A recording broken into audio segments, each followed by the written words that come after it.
Good afternoon. My name is Stephanie Seymour, and I will be discussing hip fractures and nutritional strategies. When one thinks of hip fractures, the most common association is elderly adults. Yet in the military, young adults, ages 20 to 30, become the subject of hip fractures often. The most common hip fracture is a stress fracture. There are two types of stress fractures, insufficient and fatigue fractures. Insufficient fractures are breaks in abnormal bone under regular force.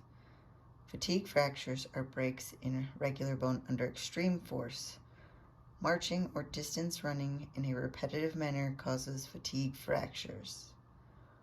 Often, military members are required to march with heavy loads carried on their backs for distance to move a unit to or within an area of operations.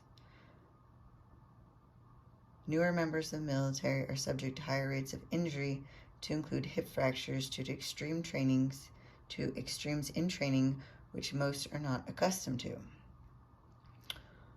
Once the injury has been identified by military personnel, depending on the severity, the physician will prescribe the most appropriate form of rehabilitation, such as physical therapy, medications, rest, and/or surgery. Often, many forms of rehabilitation are prescribed together.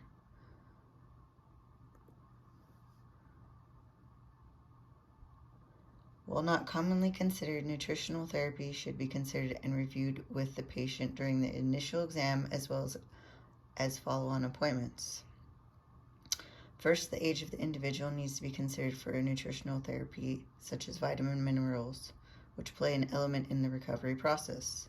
Next, the gender consideration for appropriate RDIs with acceptable increases in vitamin minerals and macros within consideration of medications prescribed, such as the attrition rate of vitamins, minerals, and underlying complications such as osteoporosis or autoimmune conditions.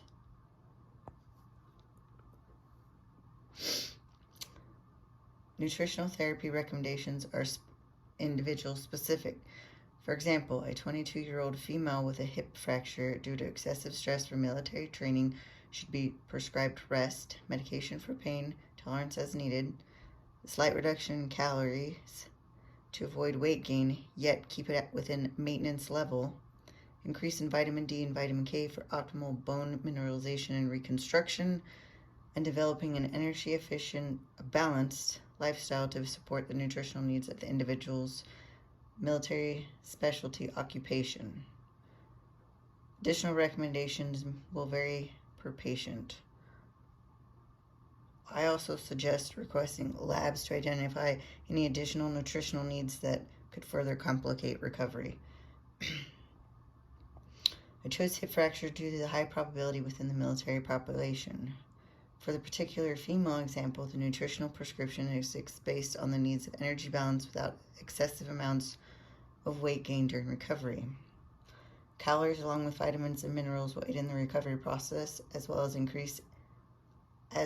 increase in weight due to inactivity. However, the goal is recovery without restriction, but within nutritional means. Addressing weight gain, muscle loss, and complete rehabilitation are secondary to actual recovery.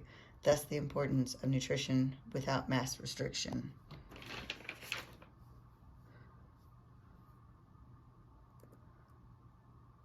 The next two slides are all the references. Thank you.